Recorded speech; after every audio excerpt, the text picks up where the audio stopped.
Boa tarde. Aqui vamos começar uma conversa que nós tivemos no ano passado com os residentes anteriores. E hoje a palestra seria do Dr. Lívio, que apresentaria pré-natal para vocês, mas ele está com Covid e ainda falou que não tem condições de vir. Então deixou agendado previamente para a semana que vem. Como foi muito em cima e eu não... É uma questão pessoal, eu não gosto de ficar sem canal teórico. Tentei procurar alguém e achei Dr. Jefferson. O ano passado, não sei se Marília estava presente, o Vinícius, eu apresentei essa aula de TDAH. Estava, Marília? Então, ótimo.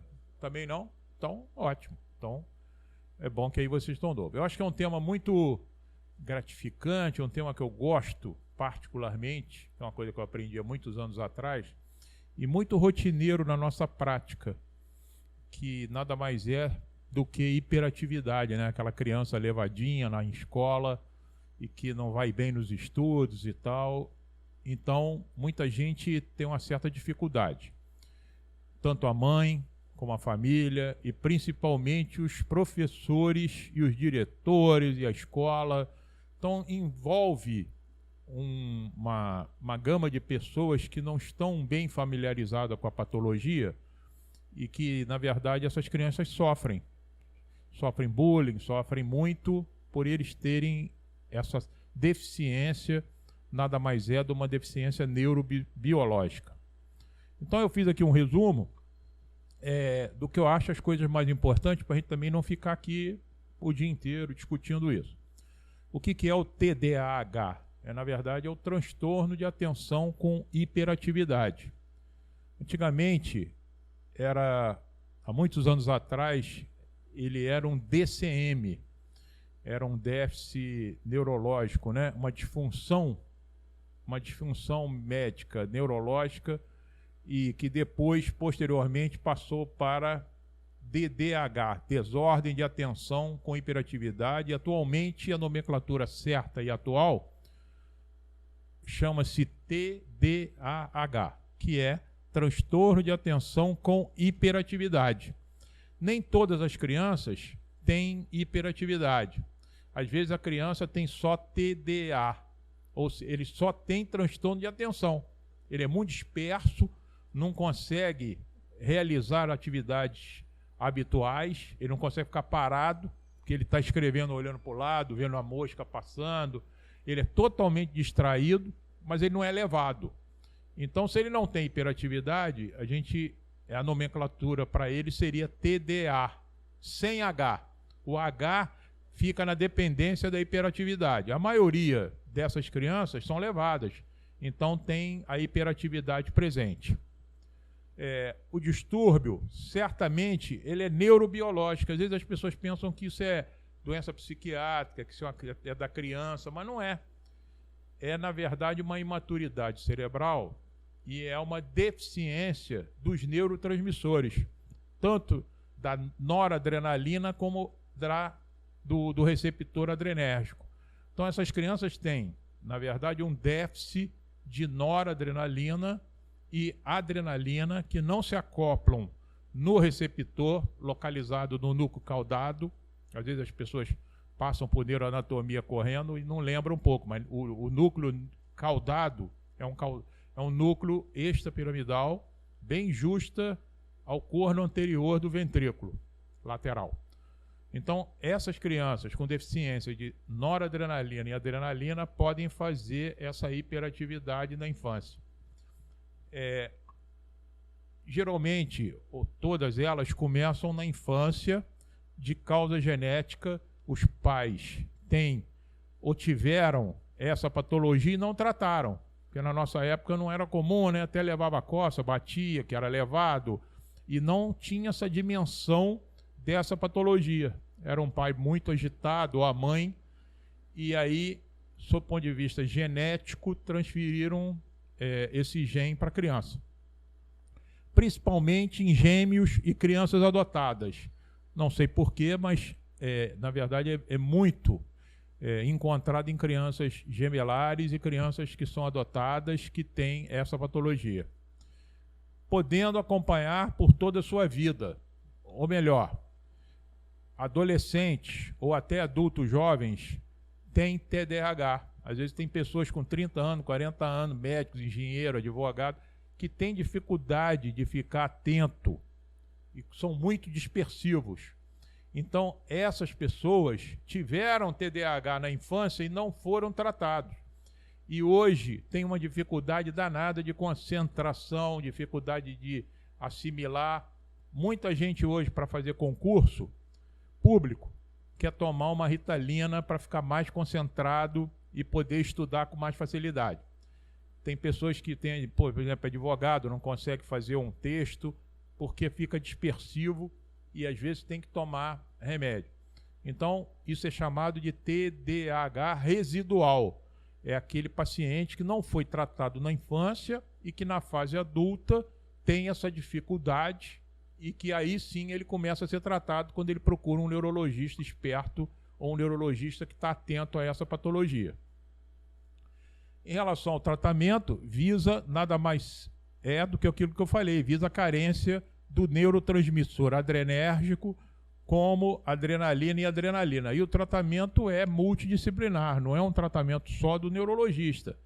Na verdade, ele também, a criança, ela precisa ter um apoio psicológico, precisa ter um apoio de fono e precisa ter um apoio da família e dos professores para entender a patologia. Já existe lei, hoje, municipal, estadual, e que pacientes que têm TDAH, eles, depois de ter esse diagnóstico, eles podem ficar um pouco mais de tempo nas provas. Não sei se vocês sabem disso. Por exemplo, vai fazer uma prova de vestibular, se a duração for 4 horas, se ele tiver TDAH confirmado, ele pode ficar mais tempo. Tal a dificuldade que essas crianças têm com a prova. Às vezes não consegue memorizar bem e com esse diagnóstico ela pode esticar um pouco o horário dela de trabalho, ou de fazer a prova. Vamos lá, Dudu. Hoje você tem que me ajudar aí. Fazer um favor.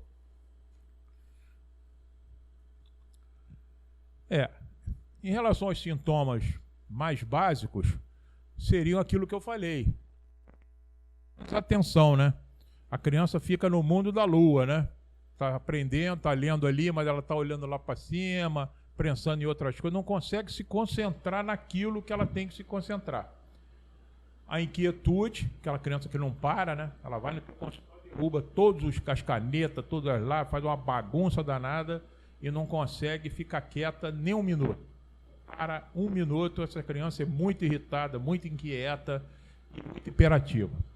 O baixo rendimento escolar e profissional, é isso que eu falei. Na escola, a criança começa a não conseguir se desenvolver. E aí a professora e todo mundo chama a criança de burrinho, né?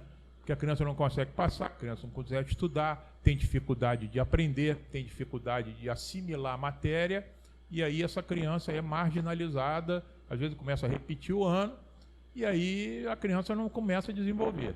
E profissionalmente, é aquilo que eu falei, às vezes pessoas não conseguem passar no concurso, não conseguem progredir na profissão pela dificuldade inerente do TDAH residual que ela já tinha e piorou com a idade.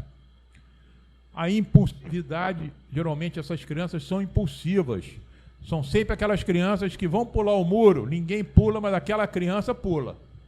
É aquela criança que não tem medo de nada. Vamos fazer aquilo ali, ela é a primeira a dizer sou eu. Então, ela, com característica do TDAH, ela é impulsiva. Então, a impulsividade faz parte desse quadro clínico.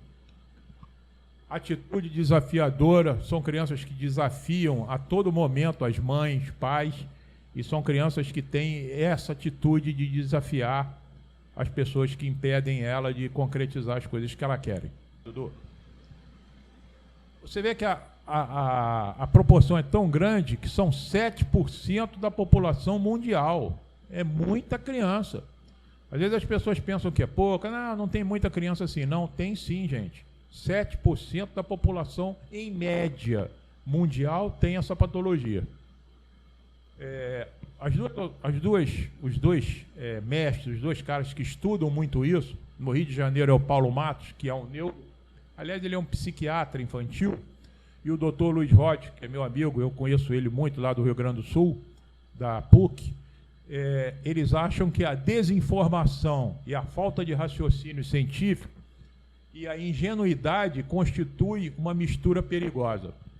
Então, na verdade, as pessoas que não conhecem, não estudam e não sabem da patologia têm uma dificuldade muito grande de aceitar o diagnóstico. Não, meu filho não tem nada disso, ele é muito levado mesmo, ele é mal educado, e aí algumas professoras não entendem bem o que é o TDAH e, na verdade, deixam o tratamento de lado. Vai lá, Dudu. Os testes para você ter o diagnóstico concreto passa por um teste chamado neuropsicológico.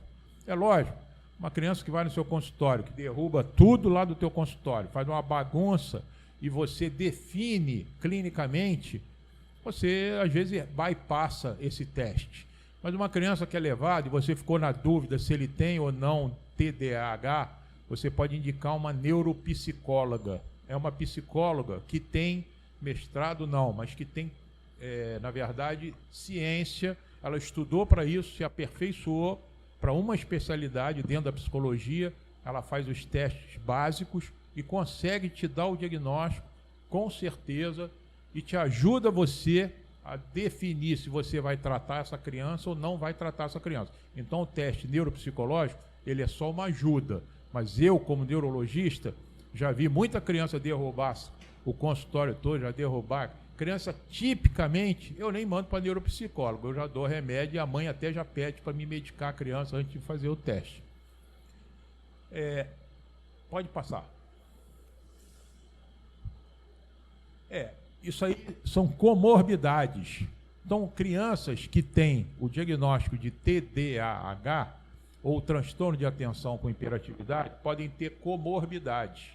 Elas podem ter patologias acompanhando esse diagnóstico. O primeiro deles é a síndrome de Gilles-Latourette. Não sei se alguém já ouviu falar sobre a síndrome de Latourette. A síndrome de Latourette nada mais é do que careta e tique. Então, essas crianças muito hiperativas, elas podem fazer caretas ou até ter tiques, ou alguns rituais. Então, às vezes tem crianças que balançam a cabeça, tem criança que mexe o braço, principalmente pisca os olhos.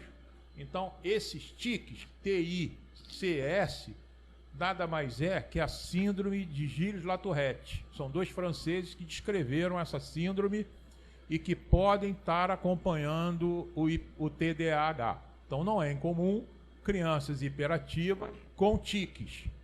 Aí você tem que ter um certo controle em relação a isso, definir bem essa síndrome, porque às vezes o remédio que você vai dar para o TDAH, que é a Ritalina, ela pode aumentar o tique.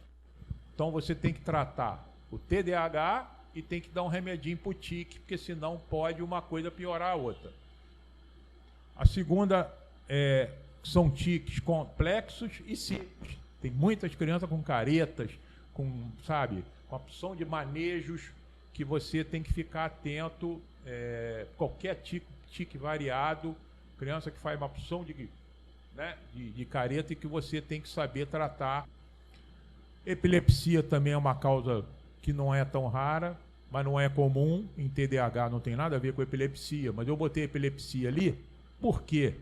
Porque alguns anticonvulsivantes podem piorar o TDAH, então você tem que ter também um controle de você manusear o remédio. Eu estou falando o remédio porque o remédio lá na frente a gente vai ver que é o mais comum, que vocês conhecem todos, que é a Ritalina. E a Ritalina pode baixar o limiar convulsivo e precipitar convulsão. Então olha que droga, o garoto é epilético e tem TDAH. E eu vou dar Ritalina, ele vai ter mais convulsão. Então você tem que ter na tua cabeça que você, tendo um TDAH e um epilético, só a Ritalina é perigoso. Você tem que dar Ritalina e coadjuvante, dar um anticonvulsivante para a Ritalina não precipitar mais convulsão no paciente. Então, é isso que você tem que ficar com cuidado e com cautela.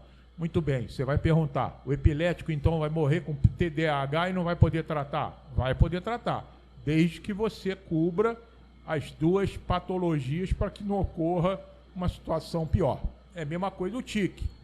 A criança vai opção de careta, uma opção de manejo, e você não vai tratar o TDAH da criança, ela não vai passar de ano, não vai ser bom profissional? Não. Você trata a Ritalina e dá o remédio para o tique, porque não é justo que ele fique com deficiência de noradrenalina e que também não é justo que ele fique com tique.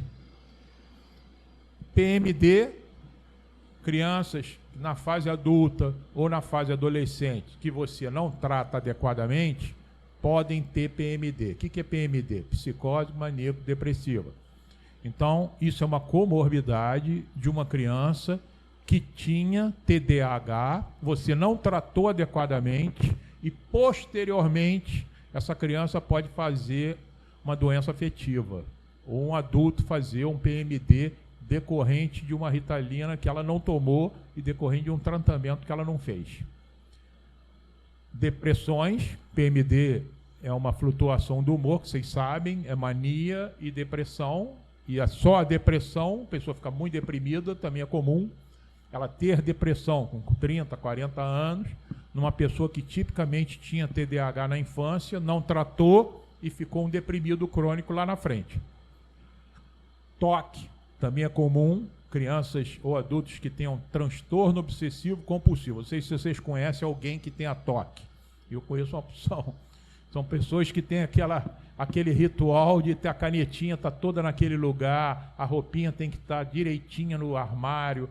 É diferente daquele desorganizado, né, que pega a roupa e joga no banheiro, mas tem outros que são todos certinho, de horário, de caneta, e tem transtorno de obsessão e compulsão. Também é comum nos pacientes que têm toque. Não todos que têm toque tiveram TDAH, mas alguns pacientes que têm toque na fase adulta tiveram TDAH e não trataram. Sociopatas, isso é uma coisa grave, crianças e adultos viciados em drogas, alcoólatras, que não trataram TDAH adequadamente, podem se tornar no futuro sociopatas e pessoas viciadas em drogas e em outros tóxicos ilícitos. O uso de drogas ilícitas, como eu falei, também é comum. O TDAH residual é aquela Marília, né? Que na época não tomou a Ritalina dela e hoje ela pode ter desatenção, pode ter perda de concentração, depressão, PMD. Então eu não estou falando que hoje alguma de vocês já tiveram depressão, então eu tive TDAH. Não, não é assim, não é essa relação. Mas ficar atento a pessoas que têm doenças psiquiátricas podem na infância ter desenvolvido TDAH e não trataram. E aí, como complicação, como comorbidade futura, ter alguma dessas patologias aí futuramente. Eu conheço pessoas com 30 anos, eu tenho consultório, 30, 40, 50 advogados que tomam Ritalina até hoje. Tomam Concerta, tomam metilfenidato, porque não conseguem ficar sem o remédio, porque perdem a concentração e não conseguem desenvolver bem o seu trabalho.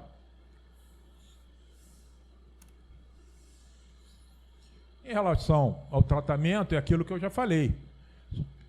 Nada mais é que um tratamento não é só dar o remédio. Também tem que ter um pouco da psicologia, para conversar com essas crianças, conversar com esses adultos, para eles melhorarem a sua concentração. Em relação à fonoaudiologia, uma coisa chamada dislexia. Crianças não conseguem ler na escola, e tem dificuldade de leitura. E todo mundo diz que a criança é burrinha, que a criança não consegue aprender. Burrinha é quem não sabe ler e que não sabe dessa patologia. A dificuldade de leitura chama-se dislexia, que é um componente do TDAH.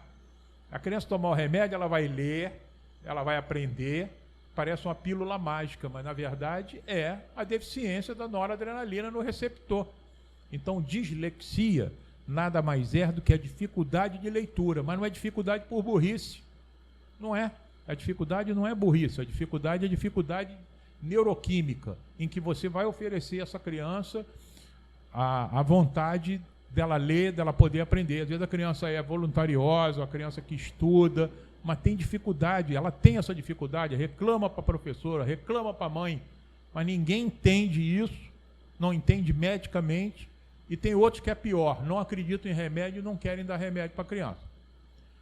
A minha empregada doméstica, o filho tinha 7 anos e não conseguia ler de jeito nenhum. E brigava na escola, não sei o quê. Eu dei uma Ritalina para a criança está ótima. Passou direto na escola, ela é super agradecida e está muito bem. Disgrafia, tem crianças que não conseguem aprender a escrever. Então, é isso que é uma coisa que nós temos que ter essa ideia. Não confunda analfabetismo, burrice, com TDAH. E ainda vou dizer mais, o TDAH é muito inteligente. São pessoas que têm uma inteligência muito grande, Valesca. Mas ela não tem a condição técnica, ela não consegue unir a leitura nem a escrita. Ela tem um raciocínio bom, ela é inteligente, mas a dificuldade não é essa.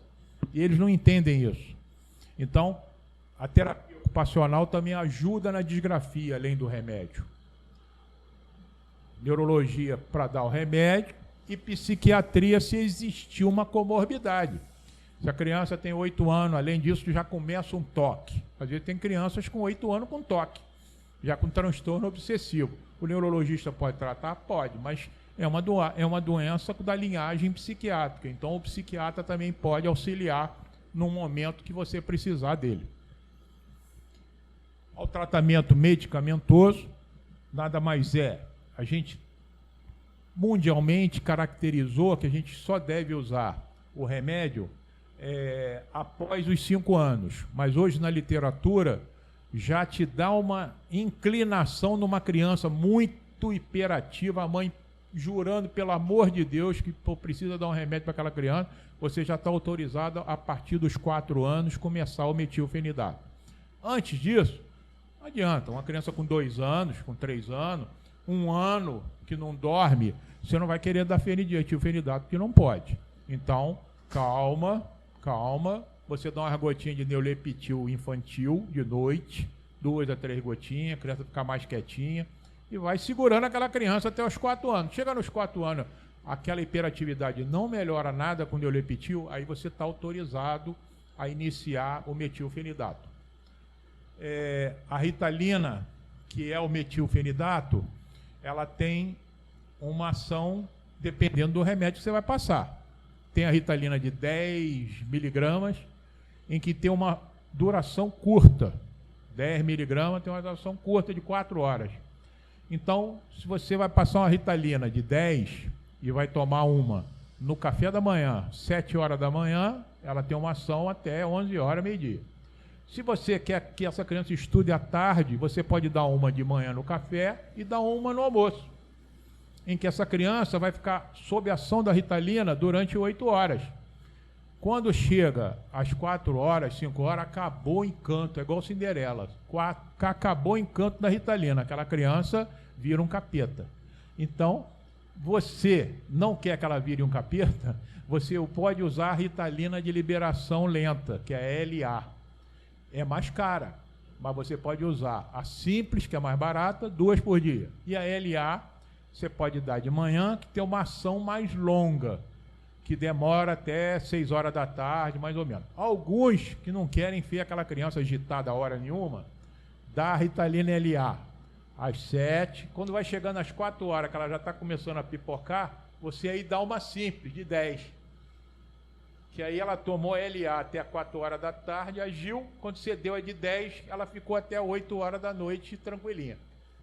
Vai ficar mais caro para o bolso, mas não é uma coisa irreal.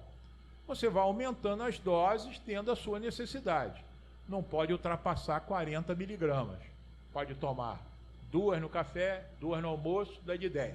E a LA tem LA até 40. Então você pode usar até 40. Tem outra metilfenidato que chama Concerta. O nome é Concertar mesmo. Tem 18, 36 e 54. Tem uma ação mais longa. Então, às 7 horas da manhã vai ficar com Concerta até 7 horas da noite. Para a pessoa que tem algum recurso, eu aconselho tomar o Concerta, porque além de gastar um pouquinho mais, mas ele vai ficar com uma ação mais longa para essa pessoa produzir melhor. Então, repetindo, tem a LA 10, LA 20, LA 30 e LA 40. E a do outra, LA 10. Sempre começando com meio no café, meio no almoço, depois aumentando dentro da sua necessidade. Tomar cuidado, que a Ritalina, como é um excitante, ele é um anfetamínico, quando você dá a Ritalina, às vezes as crianças ficam mais tranquilas. Mas quando vai chegando à noite, que ela vai perdendo a ação dela, essa criança às vezes fica com pouca dificuldade, muita dificuldade para dormir. E às vezes excita a criança e a criança não consegue dormir direito. Aí o que você faz? Dá uma gotinha de Delepitil infantil. Então ela toma a Ritalina o dia inteiro. Quando chega às 10 horas, a criança ficou muito agitada, você vai lá dar 2 gotinhas de Delepitil pediátrico, 1%. E aí você consegue controlar melhor. Geralmente não precisa, mas às vezes pode precisar. A Ritalina também, no início, as mães reclamam que a criança perde muito o apetite. A criança fica sem comer, não quer almoçar, e realmente perde um pouco. Mas a mãe acha que quando não come vai morrer de fome. Quando chega às 5 horas da tarde, que acabou o encanto da Ritalina, ela come barbaramente. Come pra caramba, mas a mãe acha que se não almoçou e comeu demais no jantar não é o suficiente. Então, a gente tem que tratar a Ritalina para a mãe também. Mas você tem que contornar. Ó, mãe, você quer melhorar ou a senhora vai... Ninguém morre porque tomou Ritalina, mas a mãe acha, é igual fazer cocô. Tem gente que quando não faz, acha que o intestino não funcionou. Ninguém morre porque tem gente que fica 3, 4, 5, 6 dias sem evacuar. Mas tem gente que se ficar um dia acha que vai morrer. Então, ficar sem comer no início com a Ritalina, ninguém morre. É esperar 3, 4, 5, 6... Meu filho emagreceu muito com a Ritalina. Eu sei, mas só está dando comida de noite? Ah, mas de noite eu não posso dar muito. Por que não pode? Come de noite, dá uma comidinha maior. Mas às vezes, no início, você tem uma certa guerra com a mãe em relação à Ritalina por questão de apetite. Vamos lá, Dudu. O Concerta é aquela metilfenidato mais caro que eu estou falando para vocês. Se algum parente que possa comprar, é melhor que a Ritalina, chama Concerta. Tem outra droga que também é usada no mercado, que é essa palavra imensa, lisdexanfetamina, chama Venvance. O Venvance também tem algumas crianças e alguns médicos que podem e gostam do Venvance. Eu, particularmente, é uma questão técnica, não gosto muito do Venvance, mas não sou contra. Agora, na fase adulta, não gosto de usar Venvance para adultos, jovens ou mais velhos, porque esse medicamento já foi comprovado que pode dar alterações coronarianas. Também nunca vi, mas está escrito, eu já li, então eu não dou Venvance na fase adulta. Agora, já vi muita criança tomando Venvance e também é um derivado anfetamínico. Por que anfetamínico? Porque tem adrenalina. Então, você usa esse remédio também com uma certa frequência. Algumas pessoas, quando têm, na verdade, esse diagnóstico e são um pouco deprimidas, às vezes tem crianças com 10, 12 anos que têm TDAH e está um pouco deprimida. O que acontece? Você usa a Ritalina, que é um derivado adrenérgico, mas você está autorizado a completar com um antidepressivo. E aí, se a criança ou o adulto tiver depressão e você tem o diagnóstico de TDAH, você vai tentar usar um antidepressivo que também vai ajudar no TDAH. Por isso que eles usam o Dual. O que é o Dual? Dual é um antidepressivo que tem na fórmula serotonina e noradrenalina. Então, quando você quer usar noradrenalina para o TDAH, você usa um Dual. Qual é o Dual? Cymbalta, que é a duloxetina, ou Pristic, ou algum remédio que você possa usar que tenha na fórmula um pouco de noradrenalina. Deu para entender isso? É usar um antidepressivo. Não adianta você usar um triptanol, amitriptilina, porque ele não tem noradrenalina. Não adianta você estar lá, Zoloft, que só tem sertralina. Não adianta você usar fluoxetina, que só tem... Aí você prefere usar um remédio que tenha na fórmula tanto a serotonina com a noradrenalina, porque aí você bate a noradrenalina no receptor do caudado que está com deficiência. Outro remédio bom é o adrenérgico, que é bupropiona. Só que os remédios que vocês usam para parar de fumar, o Bup, o Elbutrin, ele é adrenérgico. Então, se você usar um remédio desse para uma pessoa que tem depressão e que teve TDAH ou tem, você pode usar a Ritalina junto com o Elbutrin ou com bupropiona, que aí você bate nos dois caminhos. Você está tratando o TDAH e está tratando a depressão. Então, botar na cabeça que doentes deprimidos que tiveram TDAH, é uma boa usar o Dual ou o bupropiona. Bom, os efeitos colaterais é o primeiro lá das mães que ficam desesperadas com remédio, é o principal, perde o apetite e a mãe acha que a criança vai morrer, que está emagrecendo. Esse é o primeiro deles todos.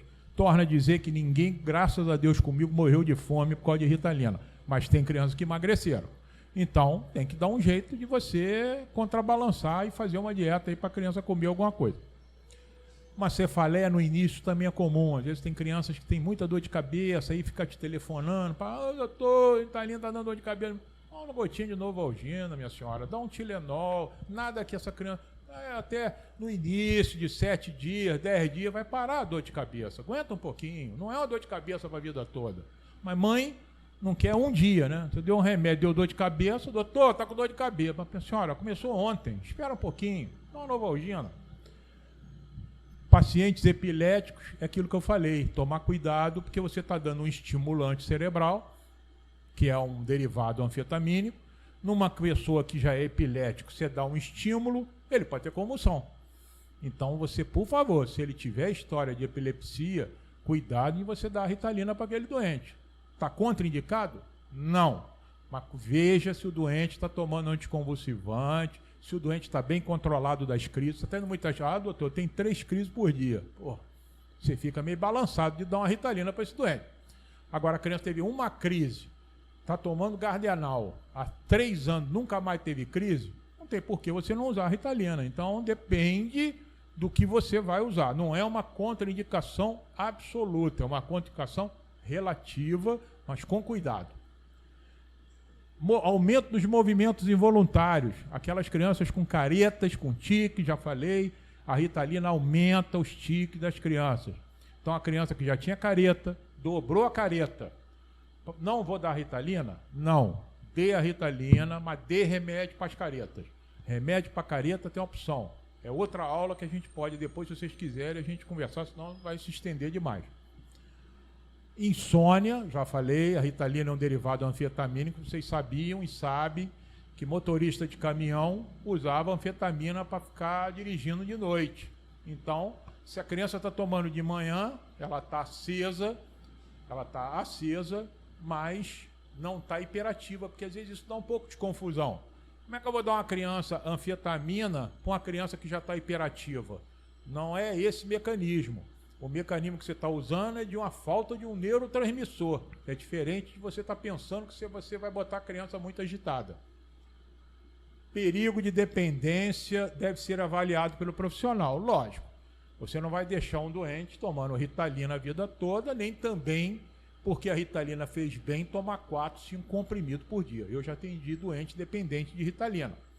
É aquela pessoa que quer ficar aceso o tempo todo, tomava 4, 5 comprimidos. Aí uma dependência que você não pode criar na pessoa, você tem que ter tranquilidade e ter calma de ficar ajustando dose de Ritalina para as crianças.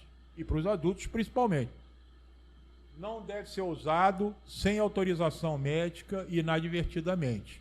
É muito comum a pessoa estar fazendo concurso e quer tomar Ritalina para não dormir, para aprender, para fazer o concurso. Não dá. Essa não tem minha indicação. Eu não dou Ritalina para ninguém para ficar aceso para passar no concurso. Você, por favor, estude, leia, tome cafezinho. Eu estudei na época da faculdade, não precisei tomar Ritalina. Fiquei muitas noites sem dormir estudando. Mas tem muita gente que quer tomar Ritalina para passar no concurso. Sem indicação, eu não dou. Pode ser que algum outro doutor dê, mas eu não dou. As férias do metilfenidato. Isso é uma discussão. Por quê? Seu filho, seu sobrinho toma metilfenidato, a Ritalina, toma 4 comprimidos por dia e é um anjo. Passou na escola, feliz da vida, quietinho, beijando a mamãe o dia inteiro. Quando chega nas férias, a mãe fala: doutor, eu não posso dar uma parada nessa Ritalina nesses 30 dias que ele está fora da escola para ele ficar sem tomar o remédio? Você diz a ela assim: depende da mãe. Aí ela olhou para mim: por quê? Se eu tirar o remédio, ele vai virar um capeta nesses 30 dias. Não, mas eu queria tirar. Tirei. 2 dias depois a mãe falou para mim, negativo. Ele vai com Ritalina pelas férias adentro. Então, vai depender da mãe ou do familiar decidir isso com você. Se ele entrou de férias em dezembro, só vai voltar em março, e você quer dar uma parada no remédio, pode parar abruptamente, sem perigo. Agora, você tem que saber que a hiperatividade vai vir com a bola toda. Se ele não for hiperativo e ele toma Ritalina só para ficar menos desatento e ter uma concentração, eu acho que vale a pena dar férias para ele. Essa decisão das férias, principalmente, vai de acordo com a hiperatividade, que a mãe não aguenta. E ninguém aguenta. Se aquela criança que entra aqui, não fica parada e vai quebrando tudo, de repente fica um anjo, você tirar o remédio, ele volta a quebrar tudo, aí vai depender de quem vai arrumar e vai pagar o que ele quebrou. Então, essa decisão de parar ou não parar não é do médico. Essa decisão é conjunta da família com você. Ok? Então, eu queria falar sobre Ritalina, sobre esses efeitos. Estou aberto para a gente tentar conversar. Pode ser que alguém tenha algumas perguntas para fazer, mas é isso que eu queria passar isso para você, que eu acho importante a quantidade de crianças e das mães que vão procurar a gente nos nossos consultórios. Primeiro, antes de Marília perguntar e todo mundo perguntar, como é que faz para passar o remédio? É uma coisa desagradável pra caramba. Por quê? O Ministério, eu vou sentar aqui um pouco, que eu também... Pode? Tira. O que acontece? Esse é um remédio derivado da anfetamina. Há muitos anos atrás, quando ele foi lançado, em 1972, o Ministério da Saúde botou o remédio na tabela dos psicotrópicos, ou melhor, talonário amarelo, da morfina, anfetamina e outros opioides e narcóticos. E não conseguiu, não sei por que até hoje, tirar ele dessa tabela. Então, para você passar Ritalina ou derivado, tem que ter um talonário amarelo, que é receituário A. Pouquíssima gente tem esse talonário. Você tem que ir na Secretaria Estadual, na Rua México, você tem que ir na Vigilância Estadual, se inscrever e apanhar um formulário para te dar direito a apanhar o receituário amarelo. Então, não são todos os colegas que têm esse receituário amarelo. Para o meu azar, ou porque eu também trabalho com isso, eu tenho esse receituário. Então, esse receituário só pode ser disponibilizado para o médico que tiver cadastrado lá. Por quê? Se roubarem o seu talonário, você tem que ir imediatamente na delegacia e abrir um BO. Porque se venderem o teu talonário, qualquer um pode comprar morfina na farmácia. Com teu nome registrado, porque o talonário tem o número que é ligado a você quando você assina. Eu não estou botando dificuldade, eu estou colocando para vocês que, infelizmente, não é um remédio que qualquer um pode passar. Então, esse talonário, qualquer um pode ter que ir lá, você vai ter que preencher alguns requisitos e tem que ir lá na Rua do México apanhar o talonário. Eu vou lá de 3 em 3 meses, quando acaba meus talonários, que eu tenho que apanhar a porcaria do talonário para passar para as criancinhas, porque eu acho que as crianças não merecem ficar sem o tratamento, já que é um benefício da população ter aceito e poder fazer uso do remédio. Então, receituário talonário A. É o mesmo talonário prescrito para morfina. O remédio está incluído nessa tabela, e eu já falei que o meu sonho, tomara que antes de morrer, eu consiga tirar a Ritalina dessa tabela e botar no outro talonário. Mas até hoje não morri, graças a Deus, e também não consegui. Mas se alguém chegasse lúcido no Ministério da Saúde e conseguisse, eu ficaria muito feliz. Se um de vocês forem ministro da Saúde, eu vou pedir a uma de vocês, ou do Vinícius, se for o ministro da Saúde, vou lá pedir o Vinícius para ver se ele consegue fazer uma lei para tirar a Ritalina dessa tabela.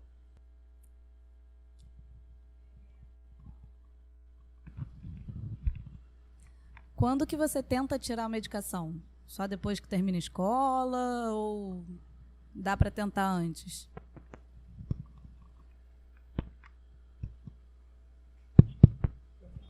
Alô? Mariana, essa pergunta é uma pergunta que não é matemática. Tem algumas coisas em medicina. Primeiro, a nossa profissão não é uma ciência exata, né? Mas é uma pergunta que todo mundo faz e é difícil responder isso. Porque quando que a gente vai poder parar o remédio? Com 10 anos? Com 12? Com 15? Quando entrou na faculdade? Aí vai depender do teu feeling junto com a família. Você pode, eventualmente, no início da adolescência, ou essa criança entrou no vestibular, geralmente a criança ou adulto que tem TDAH tem dificuldade no vestibular. Você tirar o remédio antes dessa criança, quando chegar no vestibular, essa mãe vai te procurar. Eu tenho certeza. Porque você tratou essa criança dos 5 aos 12 e a criança ficou ótima. E você parou o remédio com 12. Quando chega com 17 ou 18, ele está fazendo vestibular. E ele vai ter muita matéria, vai ficar com dificuldade de assimilar. Mas vai depender de você e da família esse acerto. Se você quiser tentar tirar no início da adolescência e observar, não está errado. Se você quiser tirar aos 13 e voltar aos 18 quando ele estiver no vestibular, também não está errado. Então, querida, não existe data, nem hora, nem momento. É você junto com a família que vão decidir a parada do remédio. Ok? Não sei se eu respondi. Olha só, eu conheço muita gente, muita, eu tenho no consultório. Eu conheço um senhor de 76 anos, que quando tinha uns 70 anos, 6 anos atrás, ele foi no meu consultório, um inglês muito famoso e um inglês inteligente, para burro. Ele foi no meu consultório e falou comigo: doutor, eu vim aqui porque ao longo da minha vida eu não conseguia fazer nada, que eu era totalmente distraído. Sou muito inteligente, já fiz um QI, tenho um QI alto, mas não consigo me concentrar. E sofro eternamente com isso. E eu li um livro do professor Paulo Matos. Quando eu li o livro, eu marquei a consulta com o senhor, que eu tenho isso aqui, ó. E ele me mostrou o livro chama-se No Mundo da Lua. Não sei se alguém já viu esse livro.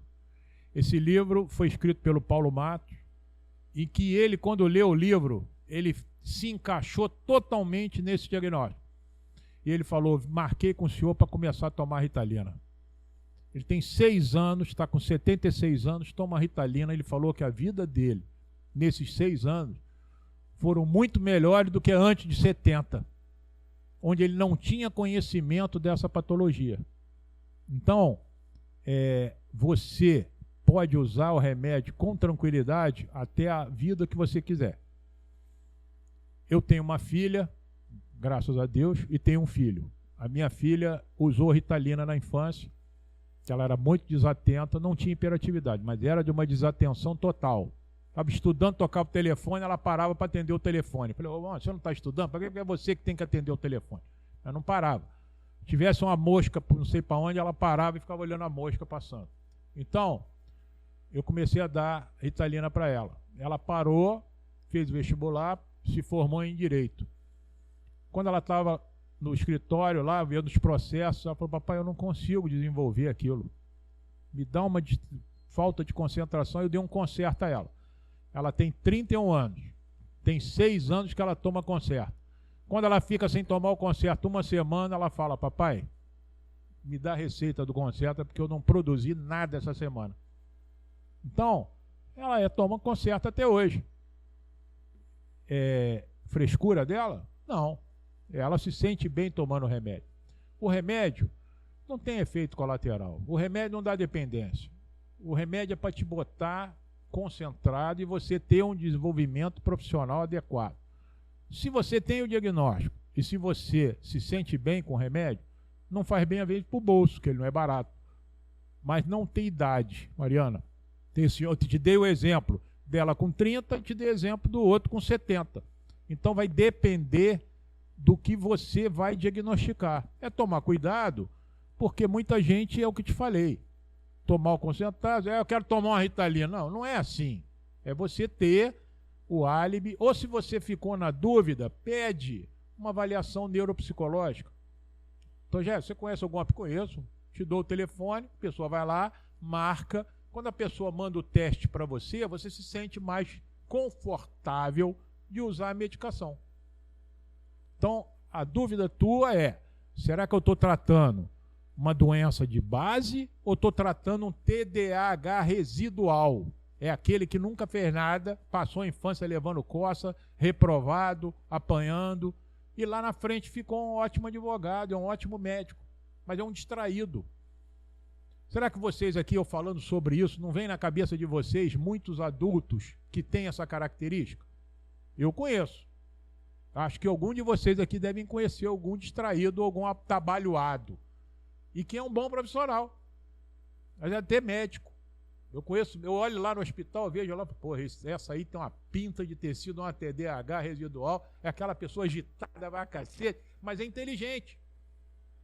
Eles são inteligentes, o problema é que eles não conseguem, eles falam, emendam, aí fala outra coisa, não conseguem ter uma linha de raciocínio.